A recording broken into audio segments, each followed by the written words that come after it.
Hello everyone, I hope you're doing well. Today we'll explore Genghis Khan, his early life, how he rose to power, the expansion of the Mongol Empire, and why he's still so debated in history. Genghis Khan, the man who connected the world by force. A world history story by the perfect professor. Part 1. Born without a world. History often celebrates builders. It forgets destroyers.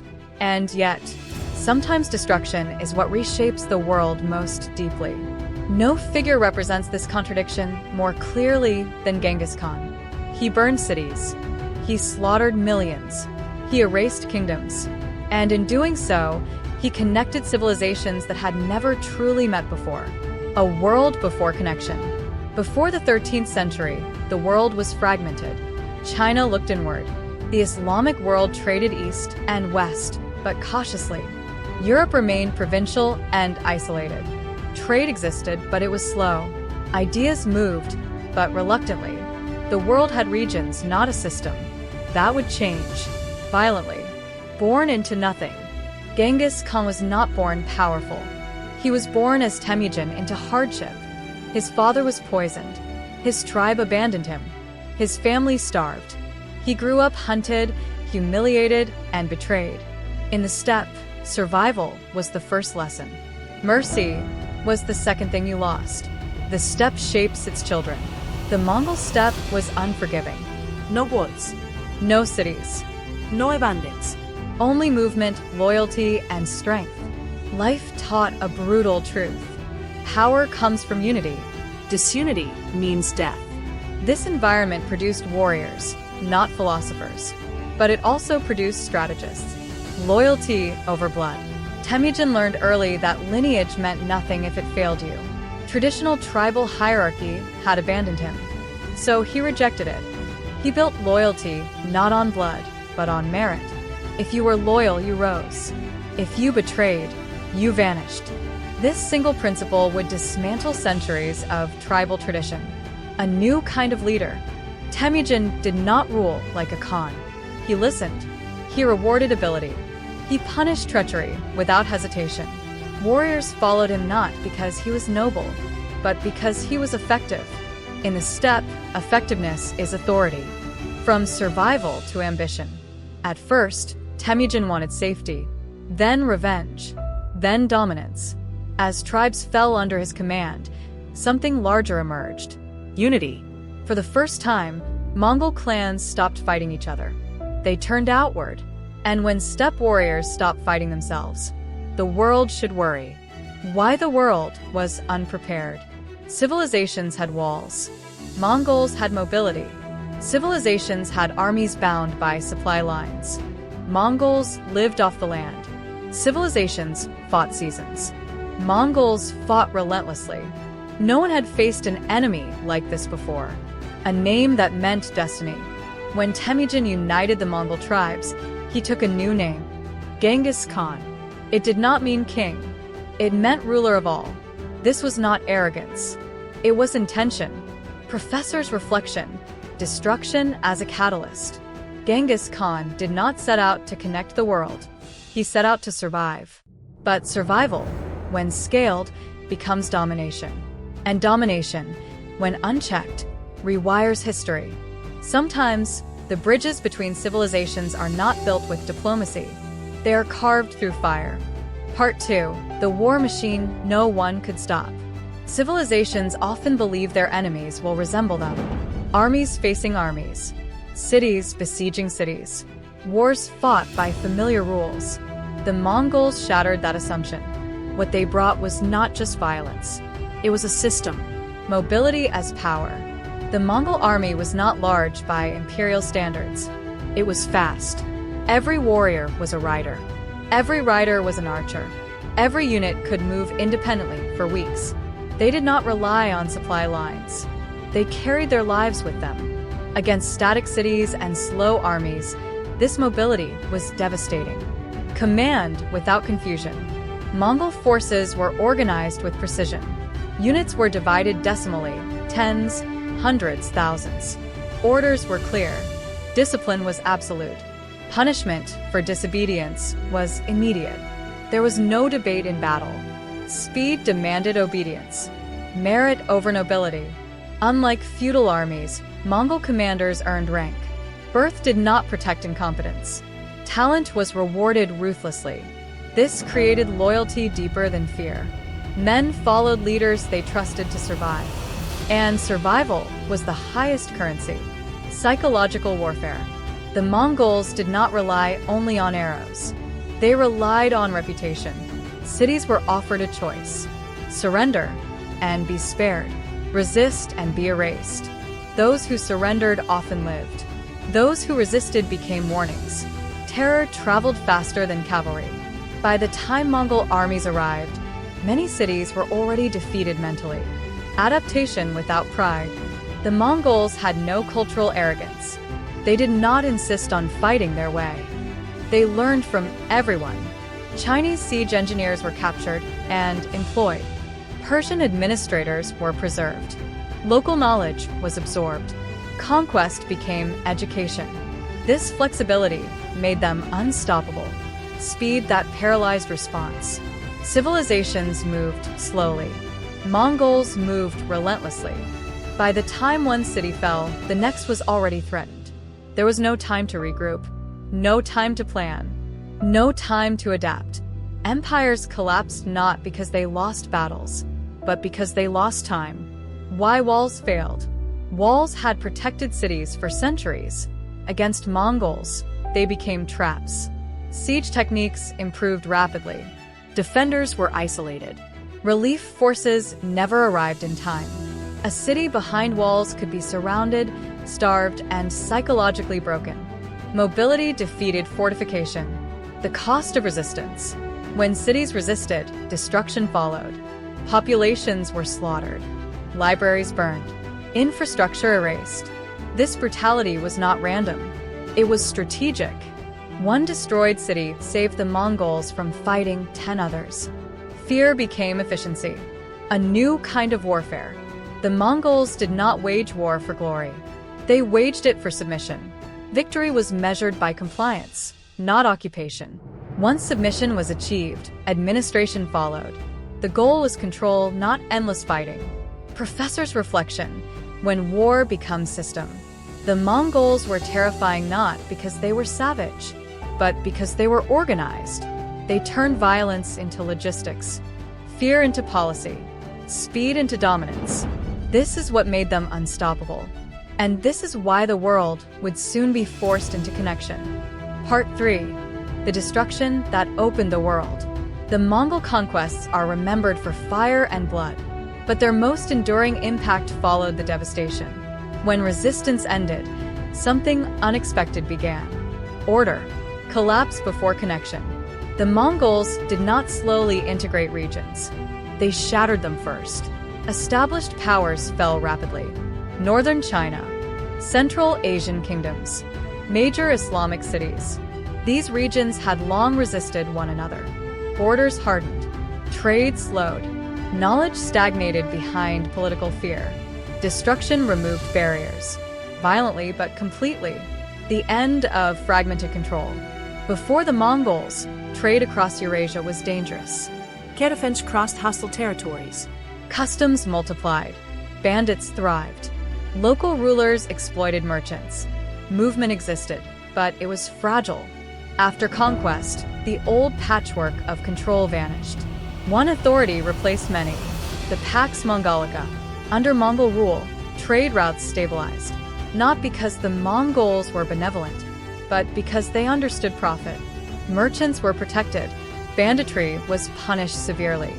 Caravans moved under imperial guarantee. For the first time in history, goods, people, and ideas moved across Eurasia with relative safety. The Silk Road became truly functional. Merchants, not armies, connect civilizations. Once security returned, movement followed. Silk traveled west. Gold traveled east. Spices crossed continents. But more importantly, ideas moved. Mathematics, medicine, astronomy, technology. Gunpowder knowledge spread. Papermaking expanded. Navigation improved. Destruction had cleared the path. Commerce rebuilt it. The Mongol postal system, Communication was revolutionized. A relay system of horses and stations allowed messages to travel thousands of kilometers rapidly. Information flowed faster than ever before. Empires had expanded before, but none had communicated like this. Control now depended on speed of information, not just force. Religious and cultural tolerance. The Mongols were not missionaries. They did not impose belief. Instead, they tolerated many religions. Why? Because belief was not their concern. Stability was. Religious tolerance reduced rebellion. Diversity increased loyalty. This created a rare environment where Muslims, Christians, Buddhists, Shamans. coexisted under a single political order. Ideas mixed freely. Why this changed the world permanently? The Mongols unintentionally created a prototype of globalization. For the first time, East knew West. West understood East. Cultures interacted directly. This exchange reshaped economies, technologies, and worldviews. Europe would not remain isolated after this moment.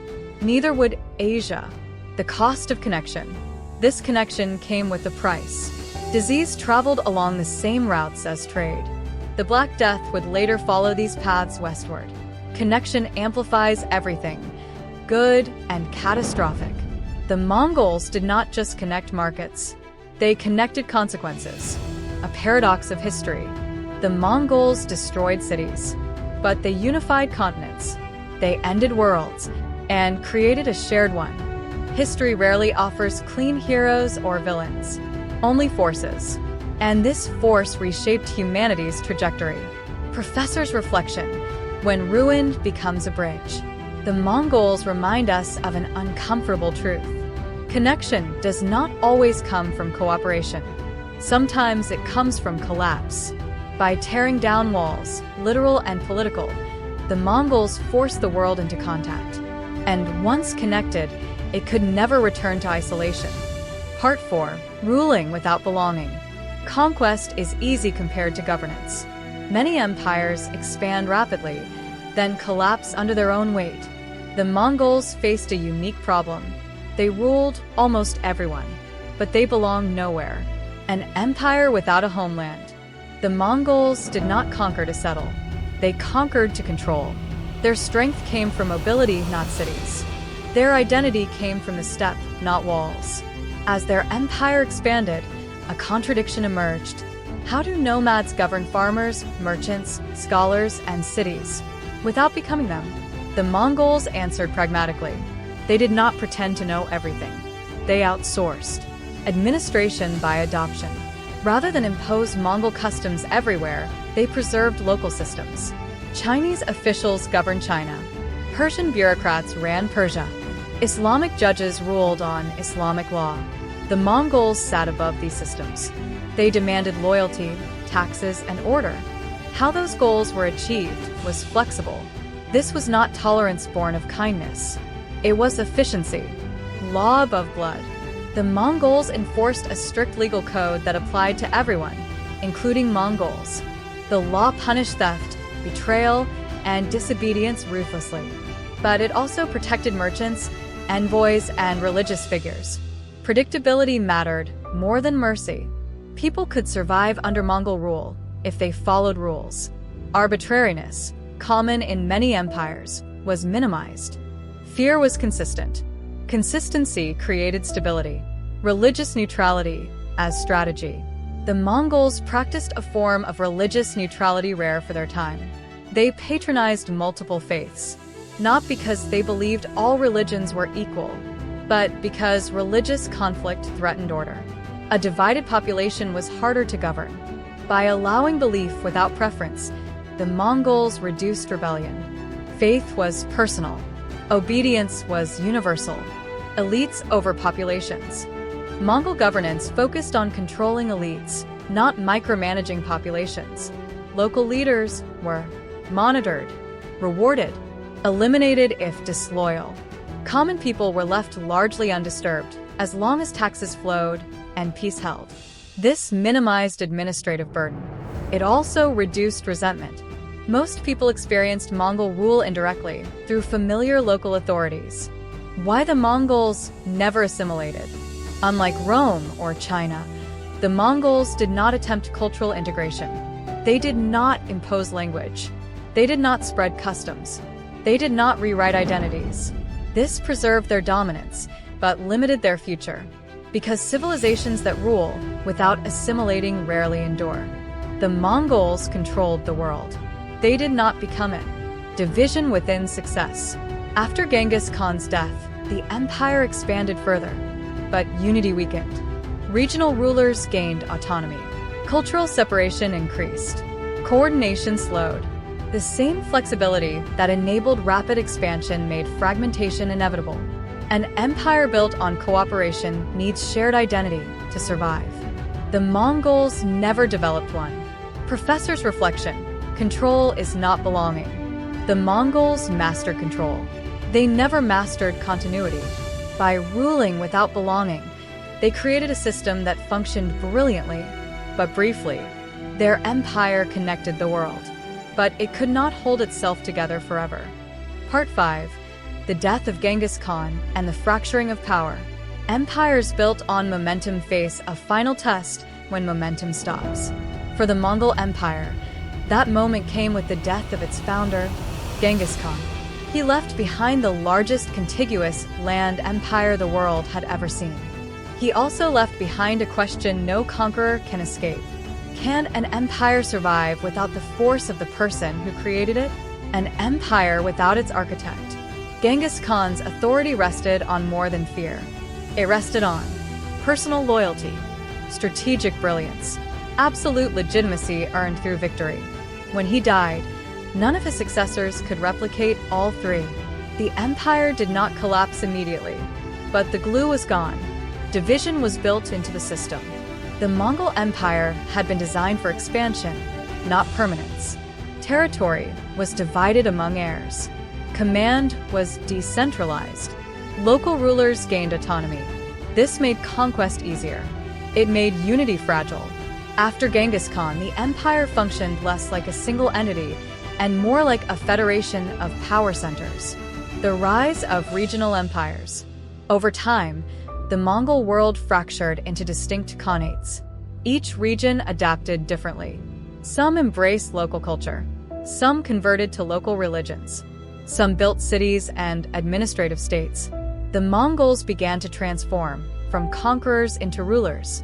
But transformation came at the cost of coordination. From unity to rivalry. Without a shared cultural identity, unity relied on shared interest. When interests diverged, cooperation faded. Trade continued. Communication slowed. Military coordination weakened. The Pax Mongolica survived, but in pieces. Connection outlived control. Why the world did not refracture. Despite political fragmentation, something irreversible had occurred. The world had already been connected. Trade routes were established. Knowledge networks existed. Cultural awareness had expanded. Even as Mongol authority declined, the systems they created remained active. History rarely resets. It builds forward, even through collapse. The long shadow of Mongol rule. The Mongols did not leave behind a single successor empire. They left behind conditions.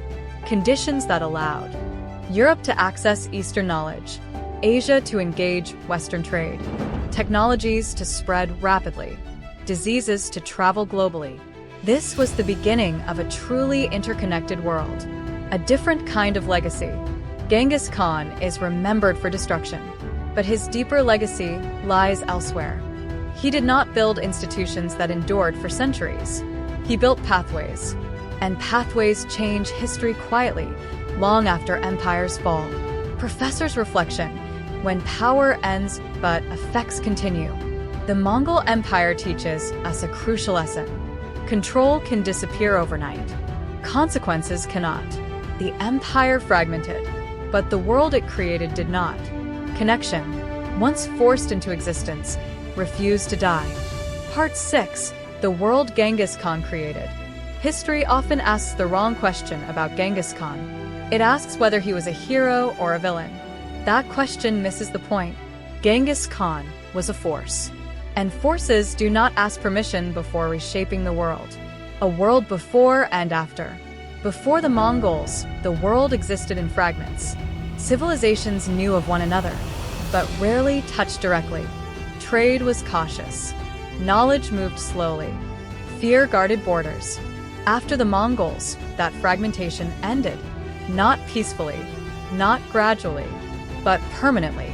The world entered a new phase, one defined by interaction. The first global system. The Mongol Empire created the conditions for something unprecedented. A connected Eurasian system. Merchants traveled farther than ever before. Ideas crossed cultural and religious boundaries. Technologies spread without regard for origin. This was not globalization as cooperation. It was globalization as consequence. Once routes opened, they could not be closed again. The cost cannot be ignored. Connection came at a staggering human cost. Cities were erased. Populations destroyed. Cultures traumatized. The Mongols did not weigh these costs. History does. Progress achieved through devastation carries moral weight that never fully fades. Why Genghis Khan still matters. Modern civilization depends on connectivity, trade networks, cultural exchange. Technological diffusion. These did not begin in the modern era.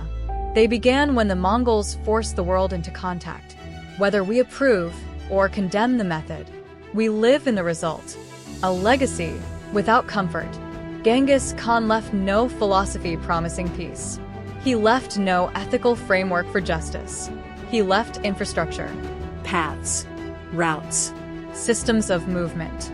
Civilizations since have built upon those paths, sometimes wisely, sometimes disastrously. The final paradox. The Mongols destroyed barriers between worlds, but they also showed that connection amplifies everything. Trade and disease, knowledge and violence, prosperity and catastrophe.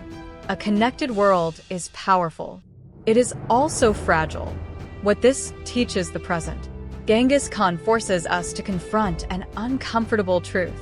Connection is not inherently moral. It is neutral.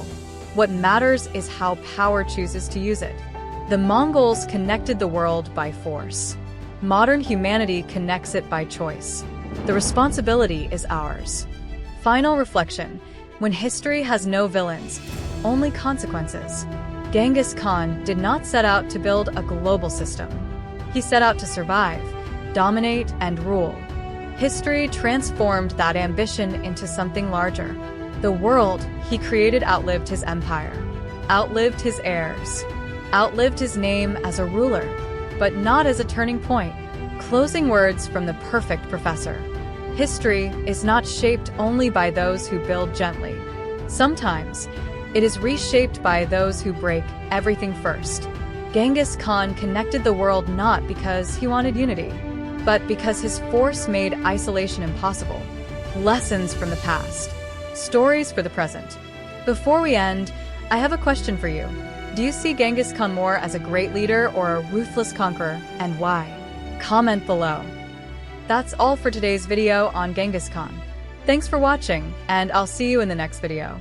Take care.